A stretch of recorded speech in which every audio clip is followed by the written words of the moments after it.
Hello students, നിങ്ങൾക്കറിയാം നമുക്ക് public എക്സാമിനേഷനെ financial statement അകത്ത് ഏറ്റവും പ്രധാനപ്പെട്ട അഡ്ജസ്റ്റ്മെന്റ് ആണ് ബേഡപ്സിന്റെ അഡ്ജസ്റ്റ്മെന്റ്. ഒന്നുകിൽ ഫിനാൻഷ്യൽ സ്റ്റേറ്റ്മെന്റ് അകത്തായിരിക്കും, അല്ലെങ്കിൽ ബേഡപ്സ് സെപ്പറേറ്റ് ചോദിക്കും. സോ അത്തരത്തിലുള്ള ഒരു അടിപൊളി ക്വസ്റ്റൻ ആയിട്ട് സാർ വന്നിരിക്കുന്നത്. നോക്കിക്കോളൂ, ഒരു ട്രയൽ ബാലൻസിന്റെ അകത്തുള്ള ഇൻഫോർമേഷൻ എന്ന് പറയുന്നത് ഡെപ്റ്റേഴ്സ് തന്നിട്ടുണ്ട്, അതുപോലെ തന്നെ bad debts, provision for bad debts, this is old provision. അതിനുശേഷം അഡീഷണൽ ഇൻഫോർമേഷൻ ആണ് ഫർദർ ബാഡപ്സ് 110% റിസർവും കൊടുത്തിട്ടുണ്ട്.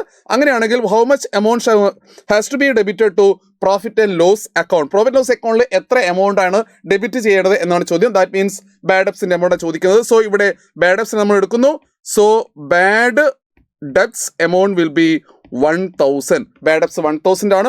അതിനൂടെ ആഡ് ചെയ്യേണ്ടത് ഫർദർ ബാഡ് ഡെപ്സ് ആണ്. That is 100 rupees.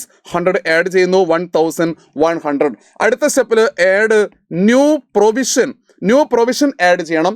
പ്രൊവിഷൻ തന്നിരിക്കുന്ന 10% ആണ്. നമ്മൾ ഡെപ്റ്റേഴ്സിന് 10% എടുക്കുമ്പോൾ ഫർദർ ബാഡപ്സ് ഉണ്ടെങ്കിൽ അത് മൈനസ് ചെയ്യണം. സോ 100 മൈനസ് ചെയ്യുന്നു, 9000 10% എടുക്കും, ദാറ്റ് ഈസ് 900 റെക്കോർഡ് ചെയ്യുന്നു. സോ 900 ആഡ് ചെയ്യുന്നു. So amount will B 2000. പക്ഷെ അവിടെ നിൽക്കരുത്, നിങ്ങൾക്കറിയാം ഓൾഡ് പ്രൊവിഷൻ ഉണ്ടെങ്കിൽ മൈനസ് ചെയ്യണം. Less old provision, that will be 900. Answer will be 1100. ഇത്തരത്തിലുള്ള ചോദ്യങ്ങൾ പബ്ലിക് എക്സാമിനേഷന് പ്രതീക്ഷിക്കാം.